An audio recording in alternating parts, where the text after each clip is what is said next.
Dear parents, अस्सलाम वालेकुम। कैसे हैं आप? उम्मीद करती हूँ बिल्कुल खैरियत से होंगे। आज आपके बच्चे ने क्लास में पे को पढ़ा है। पे की कहानी उसने बच्चे ने सुनी है। उस पे की कहानी में ऐसे किरदार और अल्फाज शामिल किए गए थे जो कि पे से शुरू होते हैं। आपने बच्चे को भी घर में कोई इस तरह की स्टोरी ज़रूर सुनाए।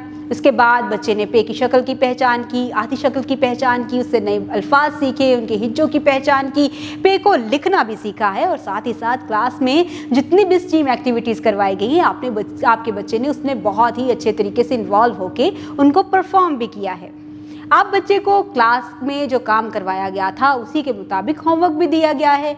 आप बच्चों की डायरी चेक करें, उसमें दिए गए होमवर्क को चेक करें और घर में बच्चे को होमवर्क मुकम्मल करवाने की कोशिश करें। इसके साथ ही साथ घर में बहुत सी ऐसी चीज़ें होंगी जो कि उसकी किताब में भी मौजूद हैं और घर में भी मौजूद हैं। आप उन तस्वीरों के बारे में बच्चों को बताएं और घर में मौजूद चीज़ों में बताएं कि उनके नाम क्या हैं और ख़ास तौर पर फोकस उन अल्फाज पे करें जो कि पे से शुरू होती हैं, ताकि बच्चे पे से एक लिंक डेवलप करें और घर में अपनी ज़ुबान साजी में उन अल्फाज को शामिल करें जो कि पे से शुरू होते हैं। उम्मीद करती हूँ आपने आज की इस वीडियो से बहुत कुछ सीखा होगा। मज़ीद सीखने और जानने के लिए हमारे साथ रहिएगा। मिलते हैं अगली वीडियो में, तब तक के लिए अल्लाह हाफ़िज़।